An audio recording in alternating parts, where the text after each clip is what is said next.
Okay. In compliance with the Open Public Meetings Act, notice of this meeting and the HPC agenda has been provided by notifying via email the Asbury Park Press, the Two River Times, and Red Bank Green, filed with the Borough Clerk and posted in this building. Please stand and we're going to say the Pledge of Allegiance. I pledge allegiance to the flag of the United States of America and to the republic for which it stands, one nation, under God, indivisible, with liberty and justice for all. Thank you. So the first order of business is to swear in one new member of the commission. So our attorney is going to do that. Just press the red. This one, there we go. May I have your full name, please? Anthony Segarra. Anthony, you've just been appointed as a member of the Historic Preservation Commission. I'm going to swear you in. Would you please raise the right hand? Do you swear or that you will perform the duties of the Class B member of the Red Bank Historic Preservation Commission according to the best of your ability? I will. Thank you. Shawna, oops. Shawna, roll call, please.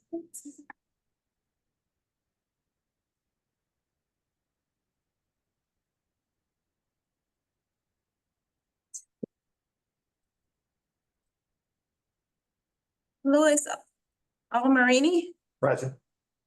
Marjorie Cavalier, Present. Liam Collins, Present. Paul Cagno, Present. Karen Schmelkoff, Doug Miller, Present. Anthony Sotero, Present. Andy North, Present. and Betsy Valera. Present.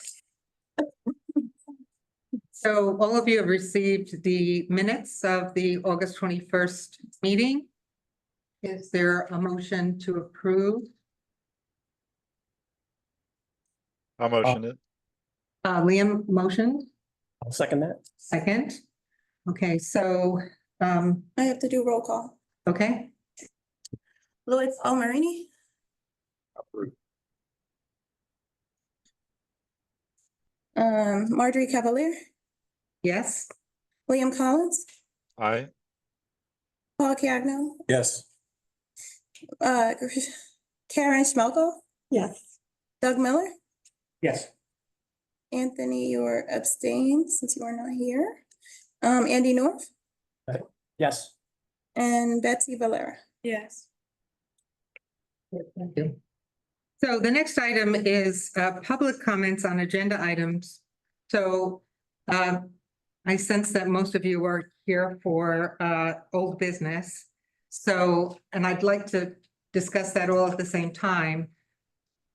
I just want to ask, is there anybody here to speak on either the Minor Works Review Committee or the River Center update? I mean, of the public. So I'm correct and everybody wants to speak some way about Irving Place? Okay, so what we'll do is then just do the other items, and when we get down to old business, we'll take comments at that time. Okay, so Minor Works Review Committee, who would like to do that report? I could do it. Sorry if I cough. So the Minor Works Committee met on Monday, to discuss 140 Monmouth Street. They plan to, replace the front entry porch, the steps, the railings, the roof columns, decorative molding, and roof. All of it is in keeping and it's going to match the existing. They will plan to paint, which it would be the Benjamin Moore Shaker beige, which is a historic color. The review committee found that it was acceptable and that it was in keeping and that it was no significant change. Also on the administrative level, which did not go before the review committee, 16 West Front Street, they are just painting. No, nothing else is being done. No repairs. They're just painting the front of their storefront. And they will be painting from the Benjamin Moore Historic Palette, Dixon Green. And so those were the administrative approvals. So, can you tell me, when did that particular request come in and when did the committee meet? The committee met, on Monday for 140 Monmouth. And when And was the, it? 16, West Front, that one came in, that was, approved by me. So, so they both came in the last 2 weeks? Okay. And the, detail work on the porch, that's all remaining. Be repaired? Everything is pretty much That's that the same, detail work above the porch. yes. Anyone else from the committee who wasn't on the minor works committee have any questions about 140? Okay, River Center update. And so, Karen, just for the benefit of the public here, maybe if you just talk about why you're doing that update. The River Center. Put your microphone on. Hi. River Center and HPC decided it would be a good idea to have a liaison so we know what each other is doing. So I'm that liaison. And so far, there was a concern about North, the address on Front Street. And well, I told them what we had done. And so that seemed to be okay with what they were planning to do. They were going to bring in the attorney. I don't know if they did or not. The other thing is that they sent me a series of signs as possible signage. And so I have copies of those, and I can not pass them around now, but I'll pass around my iPad. And just to let us know what's going on, but right now things are kind of quiet. Thank you, Karen. Okay, so now we get to old business. I just want to say that we're not going to make a decision tonight, approve, disapprove, anything going to the planning department. We have, on the advice of council and going over some history, we're going to begin a complete planning process. But I do want to hear your comments because the community is important in any planning process. So would you like to have the person who signed the petition come up first and talk about it? And then if anybody else wants to make any comments? Sure. So if you would sit there and turn on your mic, introduce your name and your residence. It's, That Press the little button. there's no button, it's just. Oh, there is not that little. It's not on that one. My name is Mike O'Donnell. I live at 38 Irving Place. It's a non-contributing property, but we didn't really, as a neighborhood, I can't really speak for the whole neighborhood. I'll let them speak for themselves. But when this came to our attention, first it was like, oh, that sounds kind of cool. It's people are interested, but then you start to do a little homework and you start to learn that, in other towns that have done this sort of thing in the past, the homes within the zone are, negatively impacted. The values go down, while maybe some of the surrounding homes, the values go up to a small degree. A lot of red tape. I'm just listening to maybe just, I want to get my house painted, and I need to clear it with you to make sure that that's okay, right? I don't really feel that, as a homeowner, that's anything that I'm interested in. We as a street have done a very good job, I think, of preserving it very nicely to the point where it caught your attention. But we don't really, or at least I don't want to live under those regulations if we don't have to. So, I'm hoping if you're not going to make any decisions today, I'm hoping maybe you just save your time and energy. Maybe just, put this one to bed. Thank you.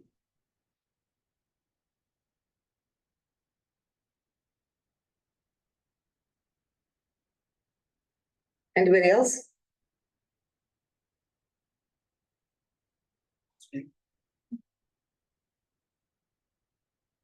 This is on the Monmouth County Register. The man. I just wanted to talk about. Dan, can you just state your name and address, please? I just want to talk about our house as an example of Sir, I'm sorry, but I didn't, can we have your name and the address of the property to which you're referring? I missed it if you said it. 20 Irving. So I just want to talk about our house as a reason that there shouldn't be historic districts. And that the houses there don't qualify. So our house in the report is listed as Craftsman. But if you take a close look at it, it isn't. If you look at the maps from 1876, I think is the first one that I saw it on. The last one I saw was 1910, I think. It's a Victorian house. And if you imagine the house with no stucco, with no front porch, you have a pretty classic Victorian house. Steep roofs, forward-facing gable, broken facade. It's a pretty classic Victorian house. It was remained a Victorian house for 50 years or 75 years. We don't know exactly when the big change was made. But then someone came in and changed it to what it is now. They did not make it look like the other houses in the neighborhood. The changes they made were not at all consistent with the existing style of the house. They completely remade it into something new. So that's why, one of the reasons I'm opposed to the historic district, the houses, the way they are now, it only got that way because no one said you can't change. They made lots of changes on the houses there. Someone added a turret, changed the siding. What's there is what happens if you let people change their houses. I think you should do that. And I think, as far as our house being an embodiment of the Craftsman style, it isn't. The room, beyond the porch, behind the stucco, there is nothing Craftsman about it. It's a Victorian house with a couple of Craftsman things stuck on it. So let me just say, Dan, that your house is one of 3 that's already listed in some form in the body of information that we have, which is why you got the letter. And what we've learned is your house is actually designated by Monmouth County as a historic place. So when that designation was made, we don't know if that was before or after the changes were made to your house. I mean, we have to do our homework on that. So one of the reasons why, if you look on the website, there's just 3 homes listed on Irving Place now. Some of that is because of things that happened when they were doing that element. So Monmouth County designates your house and 47 on their register of historic places. 27 Irving Place, I just recently learned, and I don't know if this is why it was put on in 2009, that one of the 2 people that lost their lives on 9/11 lived in that house. So if by resolution, which we have to now look at the process, which resolution is different than an ordinance, which would make it protected by Red Bank. So that's the reason why we think just those 3 now are listed as historic. I don't know when county decided it was historic. The last I have it here, but the last one that I have is from, I want to say it's 1948. It's a while ago, and it's checked. They checked the non-historic box. I don't know. I mean, one of our frustration is there's a story here about our position and our role in the town. And if I had to boil it down to one sentence, it's to guarantee the stability of your neighborhood, of Red Bank historic places, according to my reading and the advice of counsel. So at some point, and again, it's something we could look at, but maybe I'll turn over the mic to one attorney. So historic preservation doesn't mean that you cannot change. In fact, the National and State Register and their standards, they indicate that changes that have come about over time may be important in their own right. So that doesn't necessarily mean that it wasn't.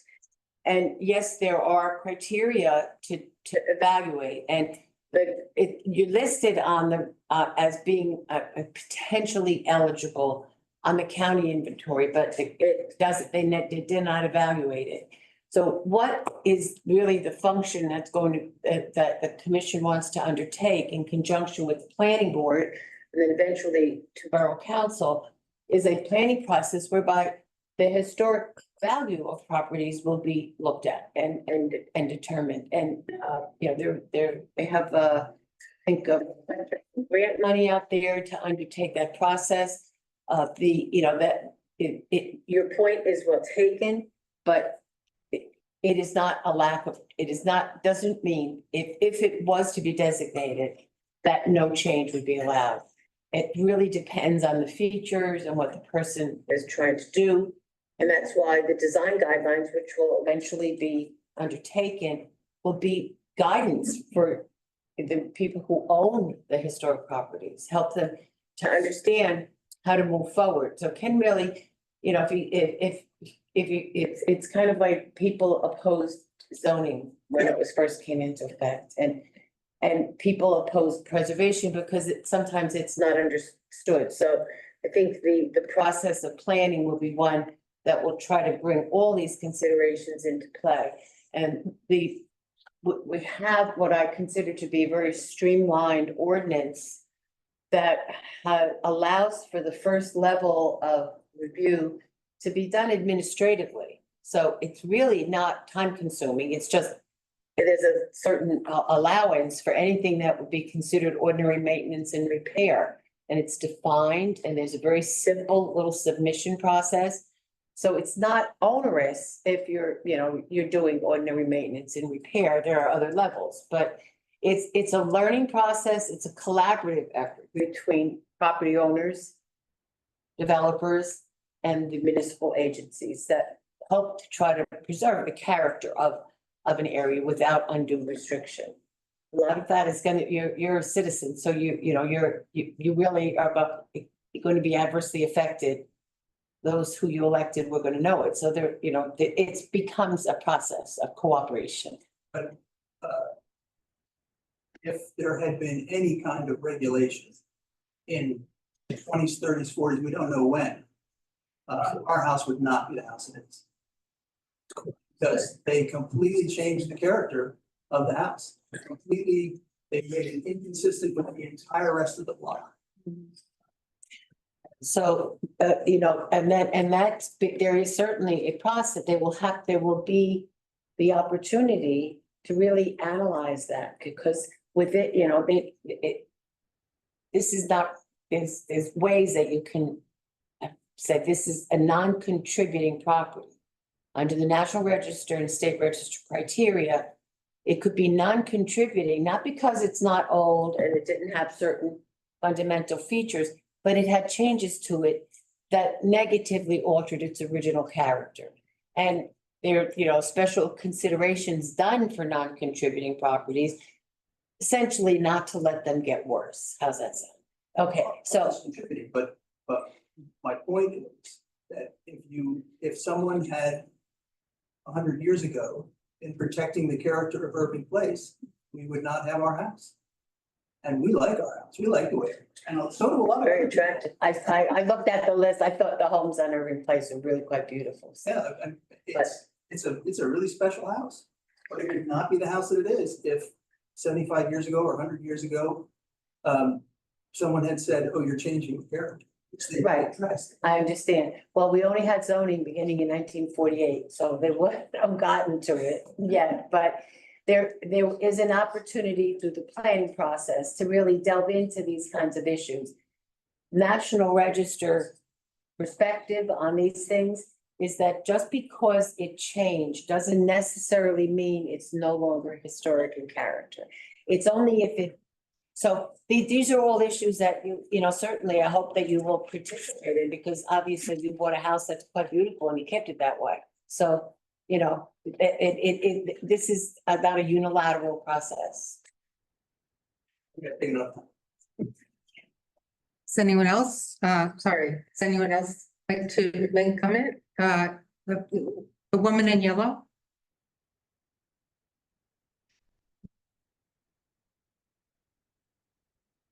Laura Garrett, 23 Irving, the navy blue house. When we moved in 2003. 25. Yellow house to our left was being gut renovated. There's nothing original about it. I'm sorry, I apologize. For you. It's beautiful because of the creativity of the gentleman who did it, but there's no upstairs porches, that downstairs wraparound porch. All of that is, you know, new. The 24 across the street was being gut renovated. There's nothing original there. Is it 35, the yellow house with the pink turret? And most of what you really like is only 20 years. The yellow house, that's a new turret. The AR's house, anybody know the first? 35. That house is like completely new within the last 5 years.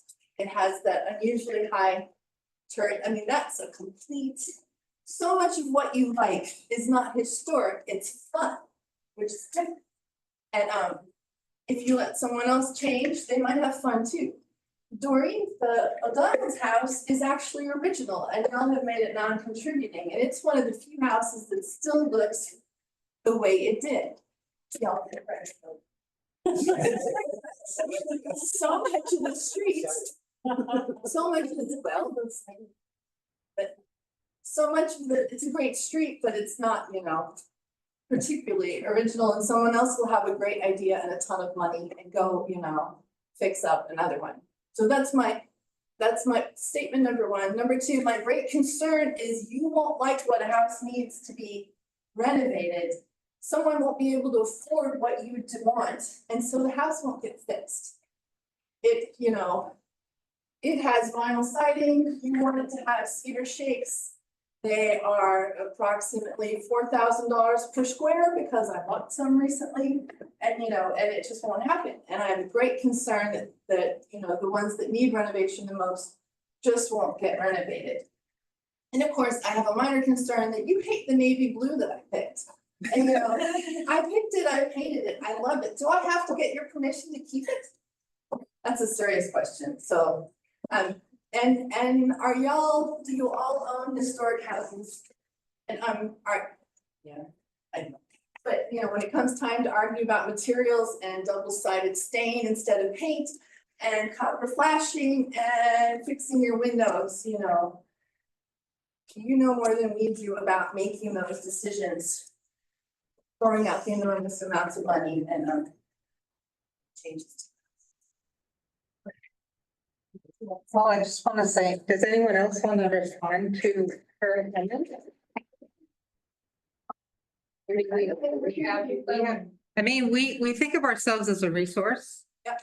So when people do come, we have a conversation, you know, we make suggestions. We recently approved somebody whose house is now shingled to change it to something else, Yep. which was fine, you know. So it's not that, you know, we come up with just one solution and we don't want to be the board of no. You know, we want to be the board of, let's talk about it, and we want to protect your neighborhoods. That we're concerned about the stability of the neighborhood. You may like what somebody does now, but you may not like what somebody does in the future. If they decide they want, you know, they may want a box, you know. So, And may want that medical office around the corner. right. So know that we have your best interests in mind, you know, even though I mean, obviously you don't think so. But you're calling out a parental view where we have a negotiation, but in the end, you're, you know, your dad and you listen to us. You had a good negotiation, but in the end, as you're discussing it now, you have the final say, and that, just feels like losing control of. I appreciate the goal, I understand the goal, I completely get it, it's just that in the end, I like to control when I'm able to do. I'll stop now. Thank you.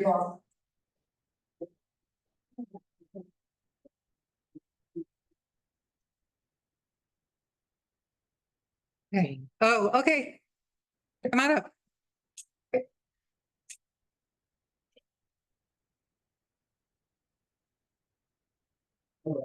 Alfred Walker there, I'm 205 Maple, I'm the. Can you spell your last name, please? WLK. Oh. I'm the White House on. First of all, I'm commercial. Second of all, the house is not 100 years old. Third of all, it's not Dutch floor. So, quite sure what anybody's thinking, and I completely gutted it about 30 years ago. Well, we're not concerned with the interior of any of these homes. I'm just. It's just the streetscape. It's just the streetscape, how it appears from the street. Gotcha. Okay, So I'm just saying the things that you have listed on my sheet are all. So, well, thank you. thank you very much. Sure. Hello, everyone. My name is Jeanette Shaffer. I'm at 226 Broad Street on the corner of Road and Pike. And I am a local county realtor with Berkshire Hathaway. And I just wanted to speak to this for a moment from a real estate value perspective, because especially now we have several people who have recently moved onto the block and spent enormous amount of money to do that in the past couple of years. And I have listed historic home in Red Bank. The White House on South Street, which is on the National Historic Registry. And I just want everyone to know that from a real estate resale point of view, the buyer pool is very limited on historic homes because people don't want to comply. Unfortunately, I mean, I understand it's through here and it has its place, but not with the resale of the homes, and that I feel is going to be problematic for everyone on the block, especially recently, has paid an extraordinary amount of money. This limits the buyer's pool, but we don't want to be beholden to the board, like they would in HOA. It's not necessarily fair to people that, you know, joined this neighborhood. So can I ask you as a real estate question, as a real estate professional, before we sent out this letter, because again, most of us were just appointed to this position in January. And a couple of months ago, before the letter went out, we said we should notify these property owners that they have bought a historic home. And I think Mr. Reardon came and said, I didn't know when I bought the house that it was historic. So when you're selling a historic home, do you notify the buyer that it is on the historic registry? Well, absolutely, and in all fairness, the only house that I have sold that was on the historic registry was the White House on South Street. And that was on the National Historical Registry and had a plaque on it that said so, and the woman was the owner, who was there for many years, was extremely dedicated to preserving that, and that was wonderful.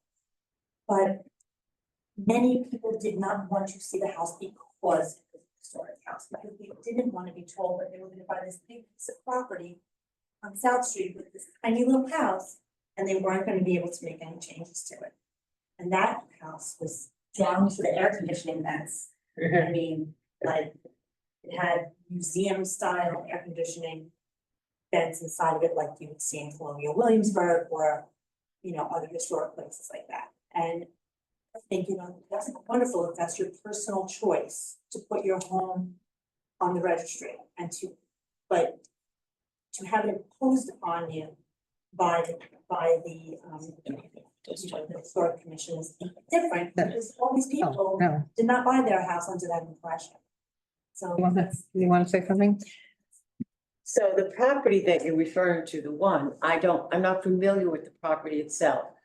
But I can tell you that the ordinance in effect in Red Bank at this time, and the one that has been in effect for quite some time, does not regulate that. They didn't put the National Register, so they don't have any individual restrictions or requirements regulatory wise. So it's just on the National Register, it just prevents the federal government from doing something that would adversely affect it. So that's, and with many people, it's just a misunderstanding. I've heard the exact opposite. So you may want to, if you do have the opportunity to market another historic property, if you go to the National Register website, the Secretary of the Interior, I think it's under there, that section, it's not difficult to find.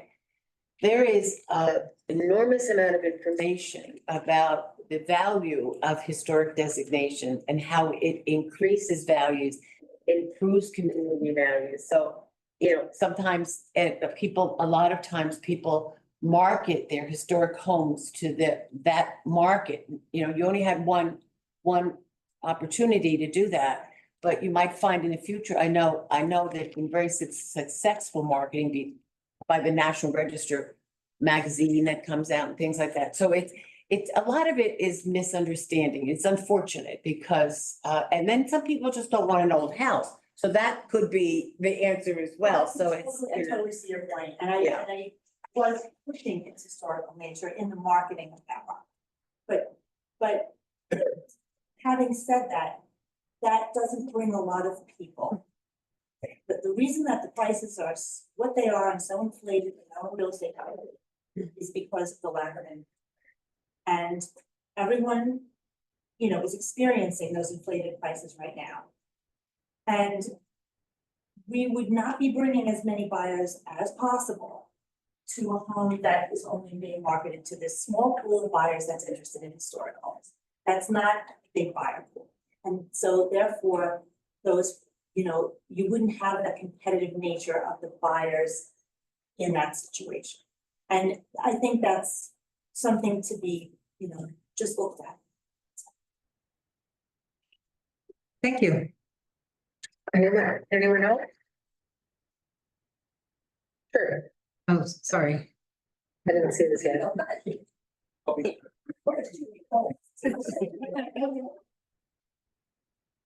Hi, my name is Michael Barrett. I'm 23 Airwood Place also. What do you think about the decision on all survey and exchange of benefits versus obligations? And so far, we've talked a fair bit about some fairly tangible obligations. And the benefits are really rather abstract. You mentioned stability. Stability is a good thing. We enjoy stability from zoning codes, building electrical codes, things of that sort. But without a compelling story that educates me about tangible benefits as well, I'm not going to be inclined to be in favor of a change that imposes a tangible obligation. And that's what I'm facing right now. Open being educated. Thanks. Thank you. The woman in the back. Hello. Yeah.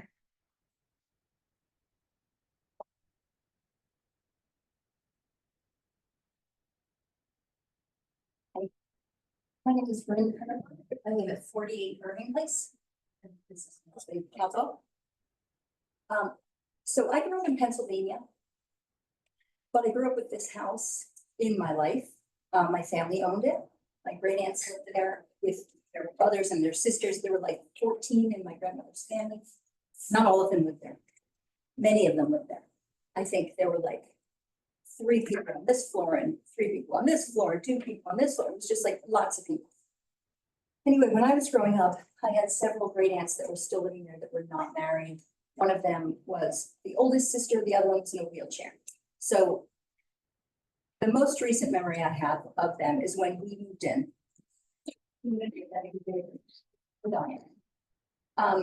So my family and I moved in to take care of them. And this house has been in my life since I was born. And when we moved in, excuse me, it was a very, very, very different place than it is now. We had, because of my great aunt in the wheelchair, we had a concrete ramp leading up to our cracked, horrible concrete porch, with like big solid boards all around. We had awful gray asbestos tiles, all around. It's pretty horrible. I think the people who've been on the block for a long time probably remember that we've been the eyesore of the block for a really long time. It was really horrible. Anyway, we've done a lot of updating in the house. Now it has beautiful siding. It has colors, which I'm sure are probably not historic. It has spindles. We've put lots and lots of time and effort into the house.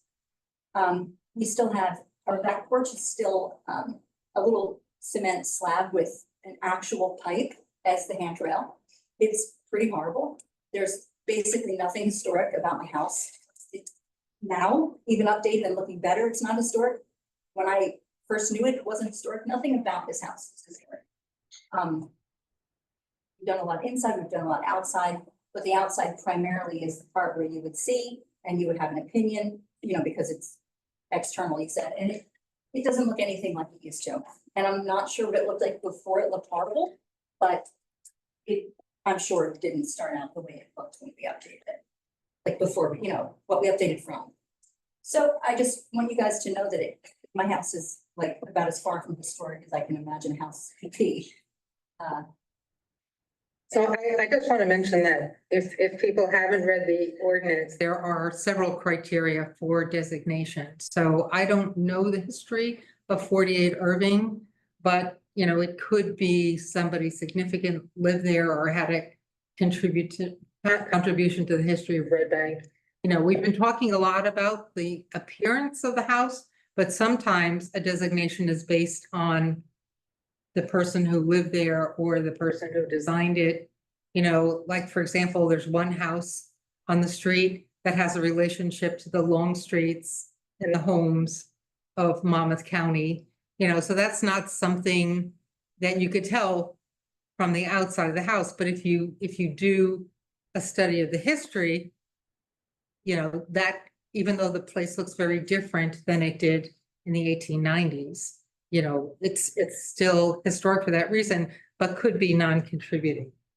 Did you want to add to that? No, excellent. Oh, okay. So if you get a chance, some of you may want to take a look at the ordinance online, and it gives you a little bit more background about what the intent of the committee in town was to make this a commission, an advisory commission. Thank you. Thank you for coming. Also like. Oh, sure. Even with the renovations that we've done, and you're saying, their ordinances aren't much, it's simple, get back and forth, you guys aren't gonna fuss a lot. But the thing is, no matter what, the renovation of a house in this area, if you've gone through it recently, it's time consuming and onerous as it is. Without having the additional of having to check the things out with you guys. I mean, we went through the renovations that my wife just spoke of, and part of it was through her pregnancy. We had a lot of trouble even with that. Things took a lot of time. There's been a lot of, it's not easy. And you guys are trying, I think you're not meaning to, but in essence, what you're proposing will make this even harder. I can't even imagine, like, we have 3 kids, we've had elderly people to care for. If we were to go through more renovation right now and having to contend with extra renovation, that is just plain hard.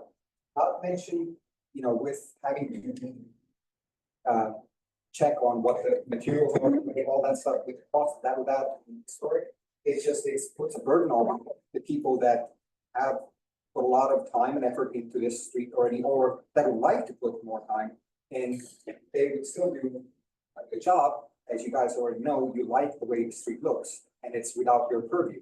It's without you having to be in control. You don't need that. We can take care of it our own.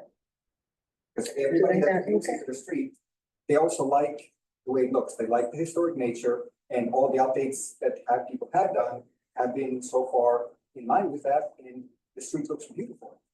And that would be something that would be missed if you have to consider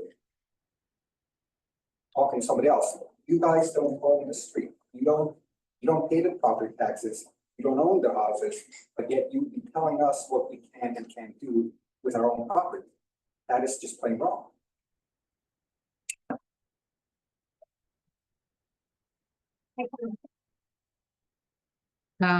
Gentleman in the third row, I guess.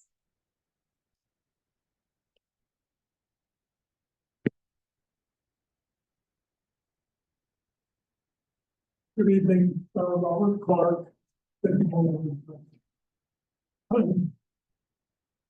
I'd just like to reiterate on the petition that we sent to you that it was done with a lot of due diligence on the part of all the residents of Berlin. Each one of us studied it, looked at it. We got together at a meeting, we discussed it. We sent out a draft petition, we made corrections to that petition, sent another draft out, made another corrections and additions to it, made the final draft. So it was something that we just didn't willy put together and send.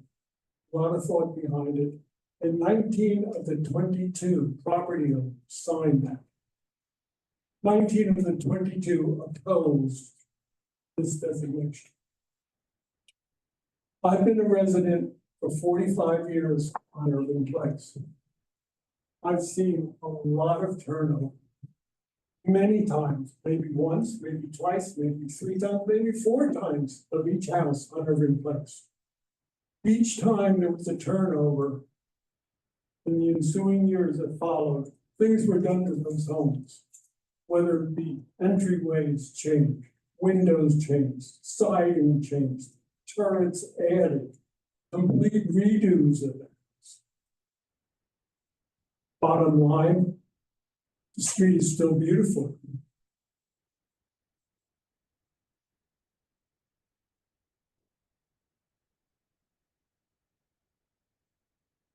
Only 3 homes have been identified in your study and 2 by the county as historic. And that's debatable now, today, just as yes, the gentleman before, number 20, said, oh, what has happened to his home? And I can attest, when the county designated it, when you designated it, it looked the same exactly, because like I said, I've been there and I knew the people. The lady that lived there prior sold us our house. So I think the bottom line is that we don't really see much benefit at all. But we do see potential negatives of this designation. Can I ask you a question? Okay. You said you could have postponed tonight because you had to do some planning work? Right. Yes, why not, that's you. What I'm not understanding is that you did your designation report as part of an ordinance like you needed to do. And you had that out in August, but you postponed it. So what is the issue now? Action tonight? I'm just curious. There were recommendations in the master plan of 2024. And in those recommendations, the planning board has requested a comprehensive review of all of properties in the borough for evaluation as to their environment, their historic value. And I have recommended that foundational planning is appropriate to do first, which would include consideration of the issues that many of you are raising on Irving Place.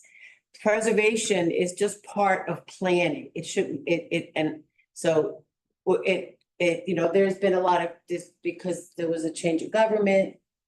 There was just a little bit of an adjustment that is being undertaken, and I'm a fan of doing it on a strong planning basis, and I think it's really consistent with many of the comments that your neighbors and yourself have raised.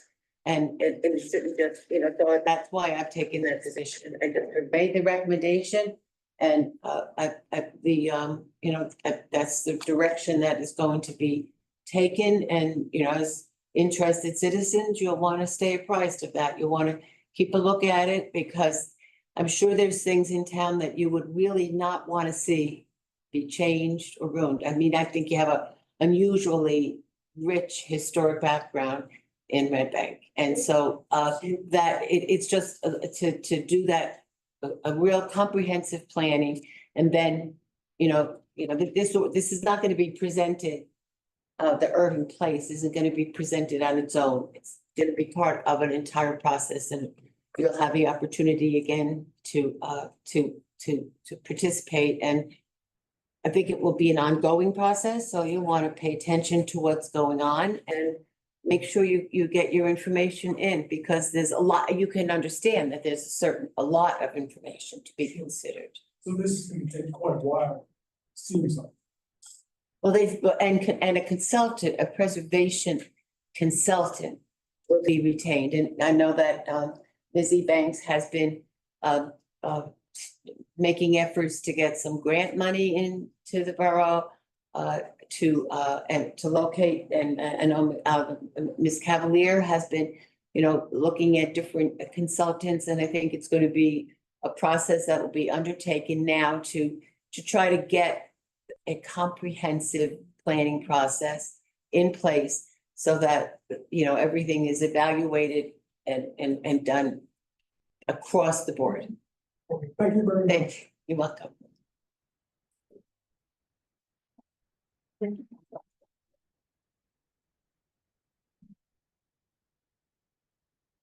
Is going to 5 Cedar Street.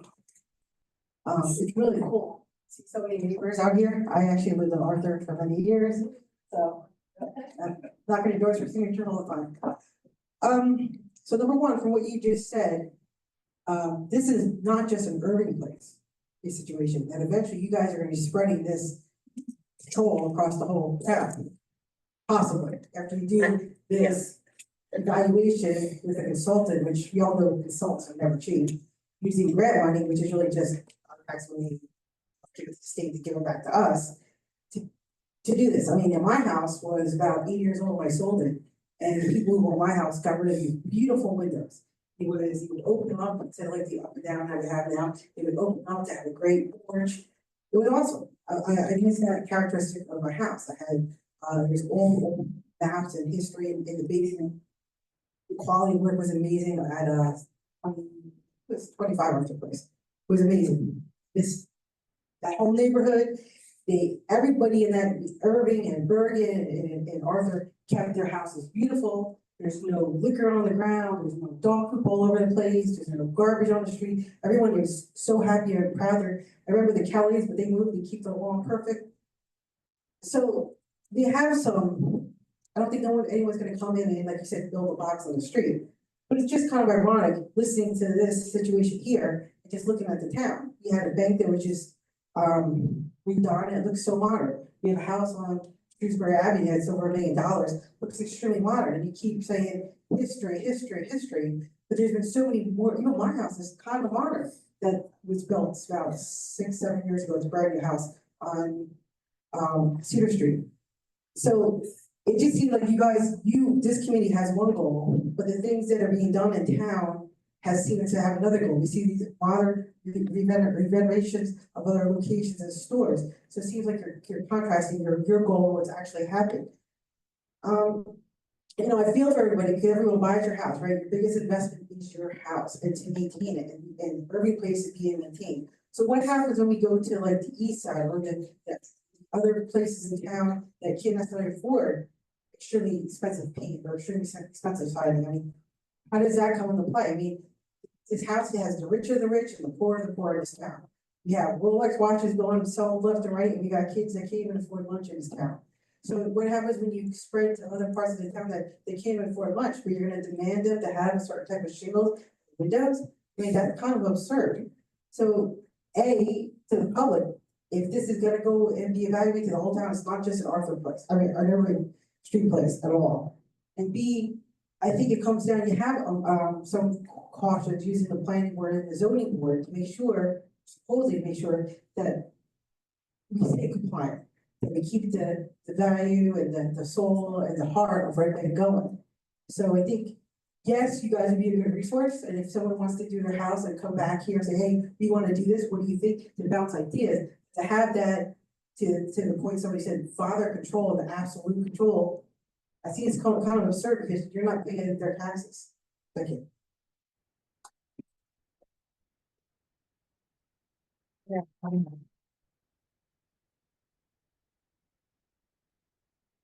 Hey there, Michael Barrett, still at 23 Irving Place. We can move, yes. You guys hear a lot of dissatisfaction, so I did want to point out that something you have triggered here, which is something very grateful for, is you've taken a bunch of people who live close to each other and nudged us towards being a more unified community. And that's not a bad thing, so thanks for that.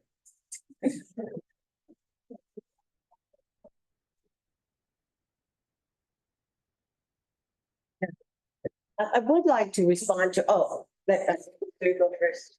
I already spoke already, but I'm sorry. So did I.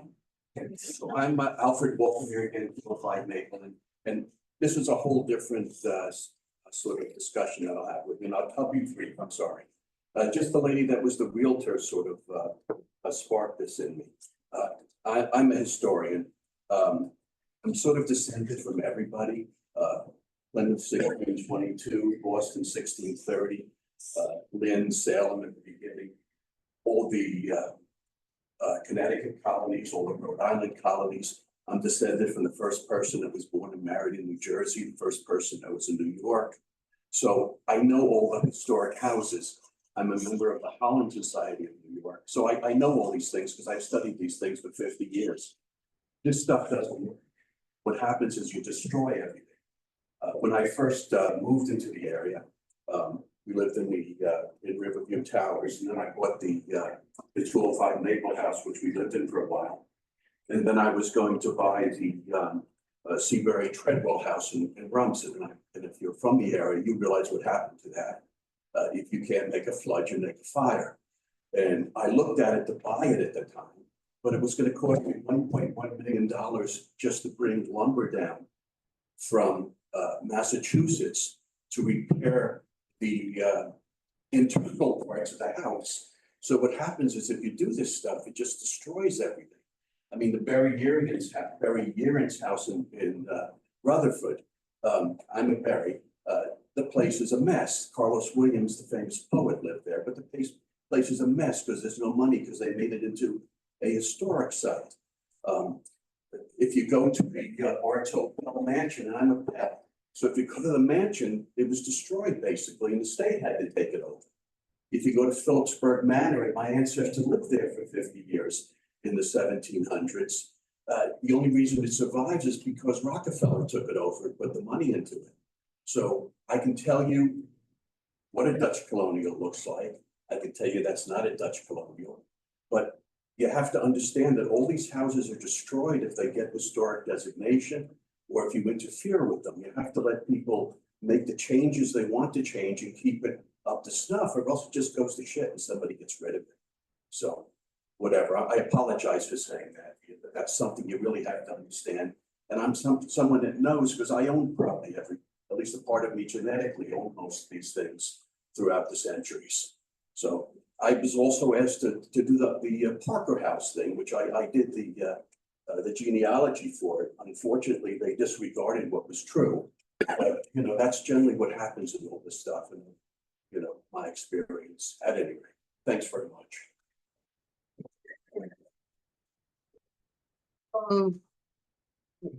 Cindy? Oh, sorry. Sorry. I didn't see. Okay, jumped up. Well, I'm up here in the interest of having each and every member of the board. Can you just state your name and I'm address? Lynn Ross, 20 Irving. I just couldn't agree more, of course, with what my neighbors are saying, especially the part about getting together. And we had a nice time joking about whose house is contributing, whose isn't. But this is a joke and not a joke because things like this are not don't always go so well in a group setting. But that was a minor point. We did a lot of work to the house that we bought. We have old steel windows, we had them repaired. You know what? I dug and dug and dug down for grant money, for anything to do with funds for historic house, once I found out about it. Nothing. Why? Because only houses or buildings that are open to the public can receive any kind of money. So the grant money or any funds or any benefits are coming our way. I don't know what the benefits are yet. I'm waiting with some of the others to hear what they might be, but I do love living on the block. I moved to my dream house and it was yellow, and it was painted green, which we repainted the same color. And before it was Victorian, so we have major issues in the front of our house that need to be addressed, and I just dread the thought of going through an extra layer of approvals or swatches or color options or materials. We're certainly not gonna go to Italy and get the tiles to replace the ones that are broken, that are in our walkway, for example. But anyway, thank you for listening. Cindy.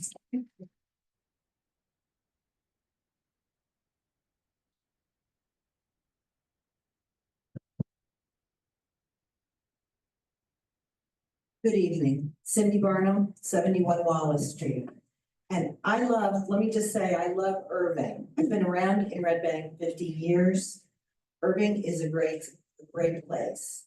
And I'm sure, I live on Wallace in the historic district. And there were a lot of big houses close to town in the old days. And those were the big, beautiful houses that got sliced and diced by developers and investors. And a lot of those are slummy now. But there's a new generation that came in back in the 80s, and I was one of them, that ripped off the aluminum siding, which doesn't cost money. You get money from aluminum siding, make a lot of money from aluminum siding. And rebuilt the drip caps and the windowsills and did shutters and things like that. And then I did another one. And when I took off the aluminum siding, there was gingerbread. And now I'm working on my third one, which is 32 Wallace, which was a one family. And like you said, somebody said, you know, these old houses don't get repaired and they do fall into shit. You know, they do. And it costs a lot of money to fix it, but we're fixing that one up. But what I'm afraid of with Irving is the same thing that's happening in Wallace. And that is people wanted to tear down. I don't know if you all knew about, what was it? 36 Wallace. It was a big green Victorian across from like where Dorns used to be. And he wanted to tear that down so he could drive into his parking lot on Linden, where he pulled down all the houses on Linden to put up the Merrill Lynch and the Morgan Stanley. So it was a completely different commission up here, but they stopped him. And you know, now this 32 that I'm working on is right next to the parking lot. He wants that, but he's not gonna get that because we're fixing it up tonight. But the bottom line here is I don't wanna see big investors buy your homes and then do what they did to these homes over on Wallace, which is just wrap the porches with aluminum siding, you know, and you know, turn them into multifamilies that don't care, and then your street gets slobbed up, and then you're gonna get the dog poop, and it's just a mess. But it was my understanding that with this new ordinance, you only had to keep the outside true to its form. Streetscape. Right, you could do anything to the inside, so, you know, what we have, and was never enforced, you would have an absentee landlord fixing a porch, and instead of doing a big pillar in the front, it was like this big. And now they make them this big, so you can buy them at Lowe's. So it's a lot easier to keep it original in the front. And I don't think that this group is like hung up on colors or anything like that. You know, I just think they want to maintain a little history in Red Bank because nobody else does. Downtown, we've got hot pink and lime green. You know, the middle of Monmouth Street and Broad, you know, what's that called? The electrical, what is that thing called? The electrical box? Okay. You know, it's big, it's hot pink, Oh. and it's green. Well, I know what you mean. It's hideous. You mean the transmission boxes and electric boxes. Or district, it used to be very quaint, nice, there was you know, at the end on Front Street, there's a dog and a dog house, it's dark green, they're very nice. But, you know, we're losing any kind of history that we could have, you know, in Red Bank. So just think about, you can do whatever you want on the inside. You just have to keep the outside looking nice. That's really it. You know? And that's all I want to say. Thank you. Hey, yes, sir. Walter, I'm in 226, Broad, City Corner, Broad. So I'm a licensed professional engineer and planner, certified municipal chair. Donato has seen me before. And it is onerous. I make my living going in front of these boards. It's an undue hardship for these people. It truly is. We talked about collaboration. So I'd like to ask the commission, how did this idea come about? Because you're hearing the vast majority of the people who live here don't want this. So who does? Who started this?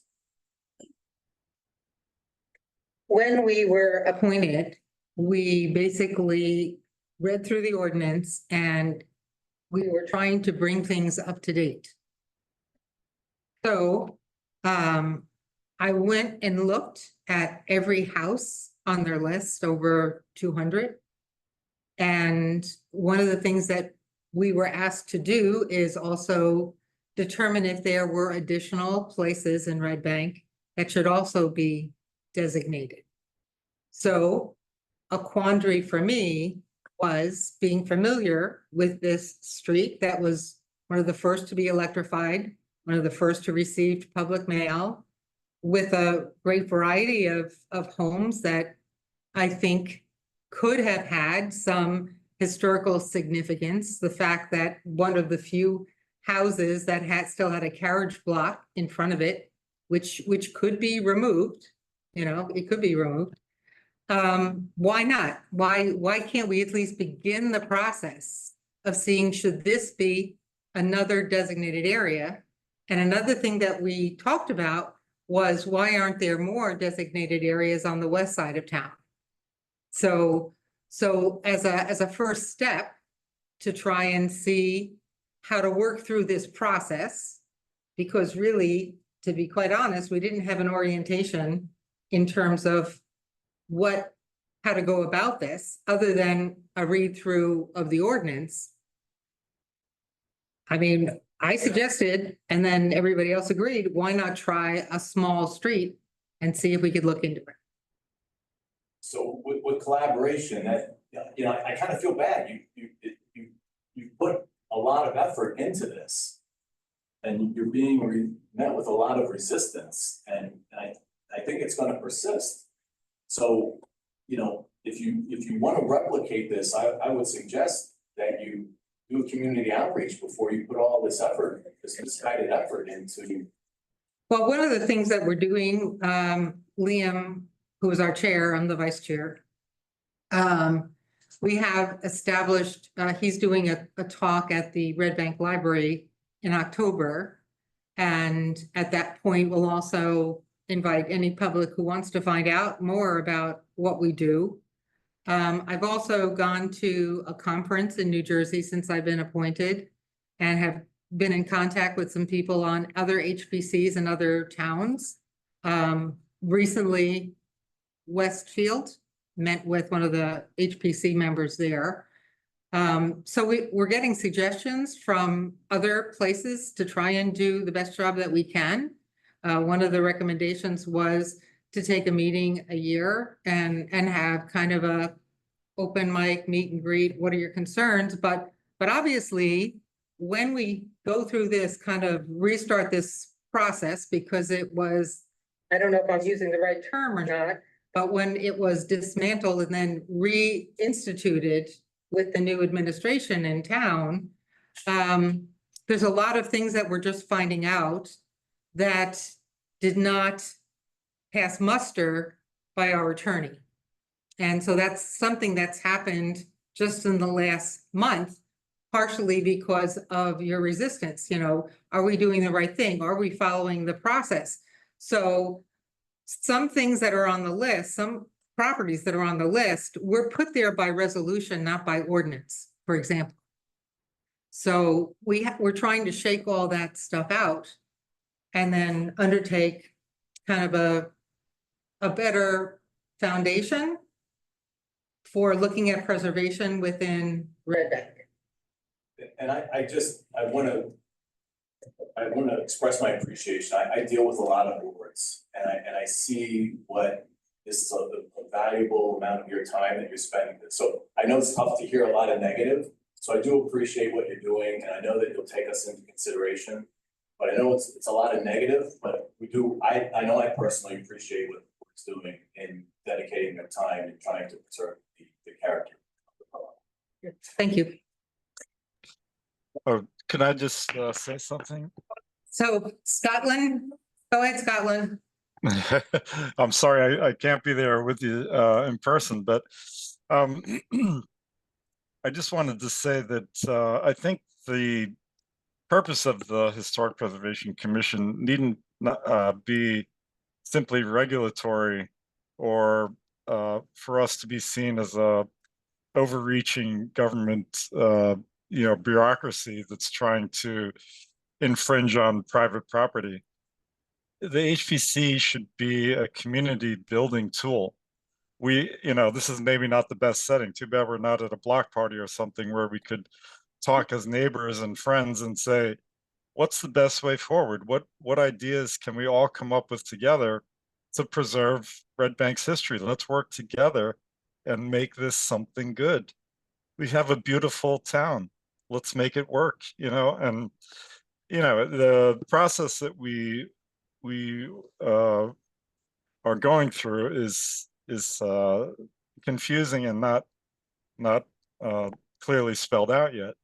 And this is part of the process. So we do appreciate, and I'm sure this has probably brought together all the residents of Irving Place, like you've probably never been brought together before. So in some ways we're doing our job, creating community. But at the same time, maybe we can, like the gentleman who just spoke said, get some positive feedback and get some help in making us or helping us make these guidelines so that we can keep Red Bank a beautiful historic place. Okay. Okay.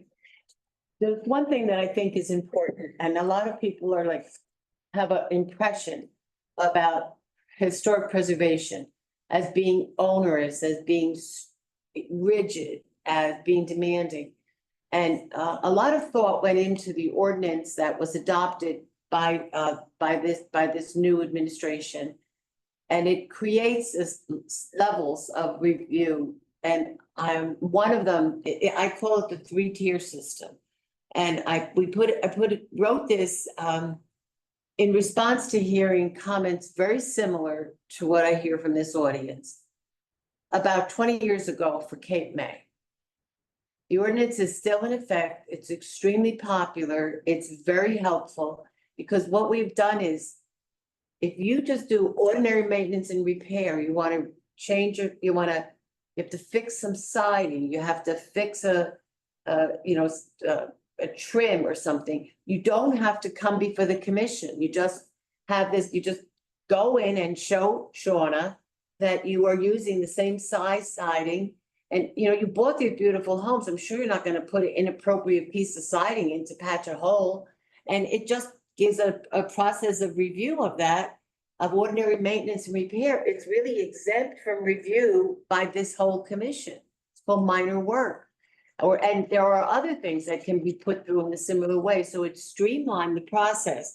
A lot of you are basing your opinion on other ordinances, other towns, and other experiences. And so I think if you give this new commission an opportunity and you participate in the process, I think you'll find that it's really not what many of you think it may be, and it's not the kind of controlling circumstance, and it's something that really can, and I understand you want to see the tangible benefits. I'll be putting together a packet of some materials that I knew I had from prior situations that might be helpful to you to read. But the guidelines were going to be very important, and there'll be another situation where, you know, you'll be able to have a packet of information that will benefit you when you want to do something for your home. So, you know, I think it's, you know, just that it's not intended to be a one-sided situation, and, you know, so. So Ms. Donato, I understand that, and I appreciate you advocating for your client's position. You and I do this for a living, but I can tell you that what seems to be easy and straightforward is not for the average person. Well, did you look at the ordinance? It's really not. Did you look at the new ordinance? No, I haven't. Okay, so do me a favor, I'll be happy to engage in a dialogue about it, but look at the new ordinance, take a look at it, it's really quite simple. They just come in, Joanna, you have people come to you to do this. It's an unnecessary step, Ms. Donato. All right. It's an unnecessary step. Okay, well, that's, 22-19. I understand that, but I think there's some misunderstandings, so, thank you. Okay, so Cindy? Cindy Burnham, 71 Wallace Street. There used to be incentives. Marge, I gave you that paper. One of the incentives was if you open up your porch, because a lot of absentee landlords enclose a porch and they make that their bedroom, a renter's bedroom. So if you opened up that porch, you got a tax benefit. And there were other ones I can't Yeah, remember. no, I haven't forgot them. I have them. I just gave actually some of those, that proposal out tonight to some people.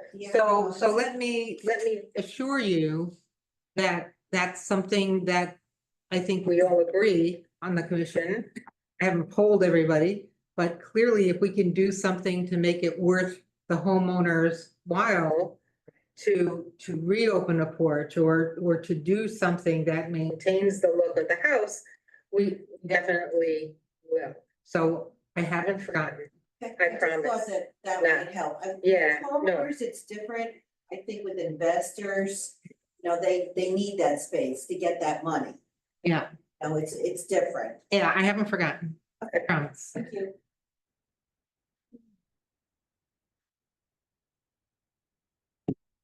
Mike O'Donnell, 38 Irving again, and I think most of the porches are already open on our street, but I'm feeling like a guinea pig. I think we're all kind of the guinea pigs of this new process that you're trying to iron out. I think it is a great idea, right? But the road to hell is paved with good intention, and you know, I'm hoping we don't go down that path.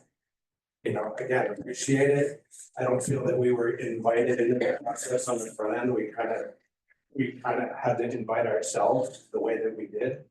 And, you know, maybe moving forward, a little outreach would be really appreciated, you know, and maybe it'll be a little bit of a window response, although I don't think, at least I don't think, you know, my position's gonna change, just on what I see. Well, I apologize. We did try and follow the guidelines in the ordinance in terms of notifying everybody on the street. And then some people came and they said, you know, August is not the best time to have this presentation with people on vacation, and we pushed it back again. So, you know, we were trying to follow the process that was outlined. So I apologize if, I mean. It's new, and I appreciate, again, what you're trying to do. It's just maybe well, the you know. way in which, I mean, and maybe I missed the memo, but you know, in any event, this is all new to us, right? It's new to me too. I mean, as of January, We're so, learning together, right? So, It's just- yeah, and I think we're here because we all love Red Bank, you know, so we're trying to do what we think is best for our little town with a big heart. So, you And we know, all feel that way too, at least I believe we do, so, but. yeah. Enough said, thank you. And actually, we went an extra step, because the ordinance only requires us to post it in the newspaper, but this, commission saw it best that in addition to, posting it in the newspaper, because that's the only thing required for the designation, we decided to individually send a notice to each of you, about And that. that's it, you're sending a notice of what you're trying to do. with the Right, homes, and that's rather than to have you asking us, guys- "Hey, how would you like us to maybe approach this time?" Right. You know, that's But a not lot fair. of times, you know, when it comes to these processes, it's just in public notice in the newspaper, which a lot of people don't read. So the commission wants the public to be a part of it and for you to be aware of it. So that's why they decided to send individual notice and to keep you constantly updated with the noticing. So they took that extra That's pretty step. Okay, so,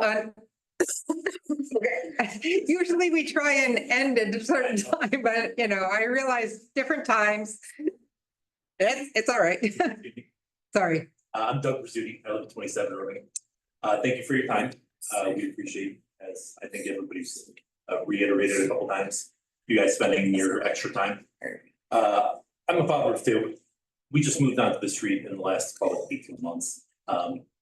There's a couple things I want to point out. One, I think 20% of the houses have turned over in the last, call it 18 months, which is important to highlight. Beyond that, I think it's important to highlight the value of the houses would preclude anybody from changing it.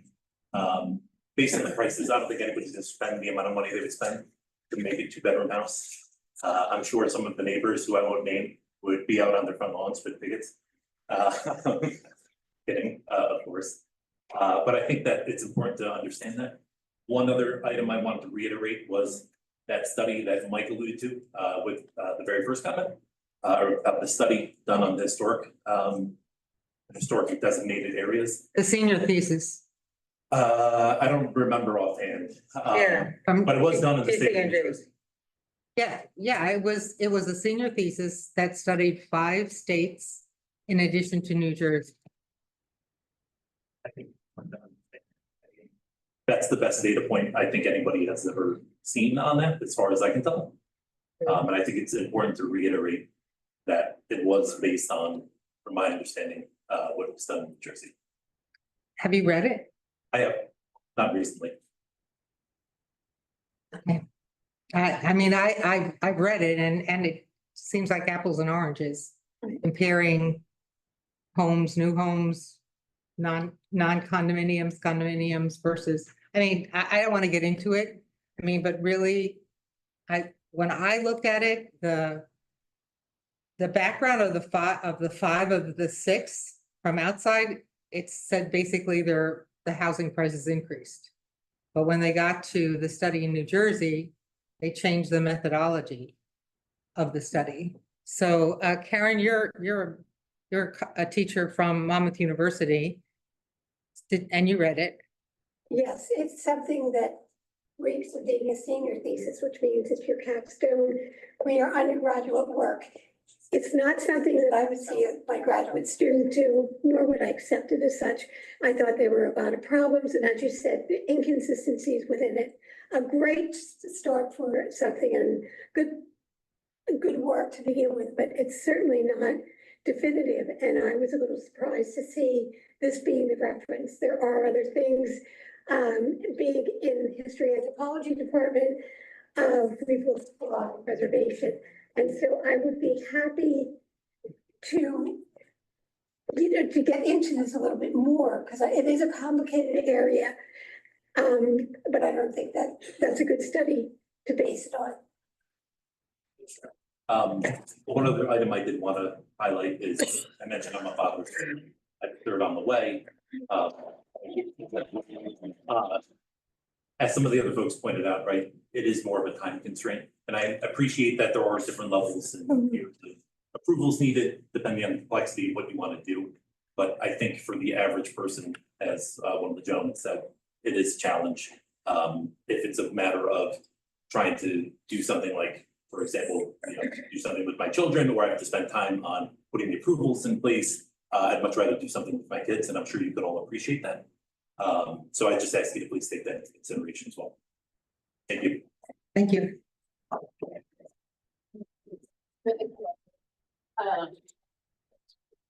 My name's Jess Anastasia, 58 Irving. I recently bought the house in October, first time home buyer, so I'm like learning a lot obviously about all this. And basically I'm curious, like essentially going from renting, buying a house, my dream was like get solar panels and like modernize my home, not like the facade in terms of like the historic nature of the home, but like modernize it technology wise with like, let's say solar panels. And I'm concerned with like, I don't know how the historic, just a quick question, like there are other buildings in the town or like other places in the town that have this designation, like I can answer. I want to that. modernize my home and have it be, you know, as like climate friendly as possible and all that stuff. I can answer that. So solar panels are exempt. So you would just need a development permit for that, which is the zoning permit, but they're exempt, they're considered exempt. Okay. Yeah. So that Because it's all, yeah. And then is there any like tax like incentives, so like if our houses are, or like do I pay less taxes or is it the same? They've been attempting in New Jersey to provide historic credits for people who restore and upgrade older homes, but the state has never responded to the request to do so. We still have, we still have the same property tax. It's only available, there are benefits and federal tax credits for commercial, but not for single. There's no like benefit, right, monetary, okay, all right, thank you. Okay, so, Can I ask yeah, a related question? Yeah. As a homeowner in Red Bank, as we all are, right? Is that something we could look at as a borough? Yes, the borough would be able to do so. I know, many years ago, I had restored an old home in New Brunswick. And New Brunswick had put a tax abatement plan into effect that, essentially, did not tax the added improvement for a period of 5 years. So it was some benefit to what had happened. It can be done locally, yes. Something we may want to look at.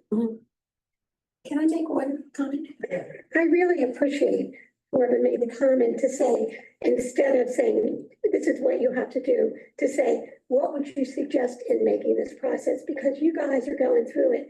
I would like, you've learned so much besides, I'm jealous of community, but you've learned so much that I think you can educate us on how to do a better job. So I just wanted to say, I really appreciate the response. And I also want to add that actually 1, 2, 3 board members have actually been through the process of getting approvals for their properties. Andy, Paul, and Doug have all been through the process of actually submitting an application before the commission. Recently, Paul, with his roof, and that was done by the Minor Works Committee. So I just have to say that. So they have those that own property have experienced the process of getting it done. And I believe their improvements have been, I've seen Andy's house, walked by, it's beautiful. But yeah, so they feel your pain just as much, they're not here just sitting here saying, this is what you have to do with your property. They have actually went through it themselves. And some of them under the old ordinance and Paul just recently under this new ordinance, so. okay, so, if everybody's finished commenting about every place. The next to last item is adjournment. Does anyone have any comment on non-agenda items? Seeing no one, I'll entertain a motion to adjourn. Who made it first? You're gonna do it first, right? Oh, sorry. It's not working. I motion to adjourn. To adjourn. Everybody's waiting for adjourn. Okay, well, safe home, everyone, and thank you for coming. Thank you. Would, quite amused.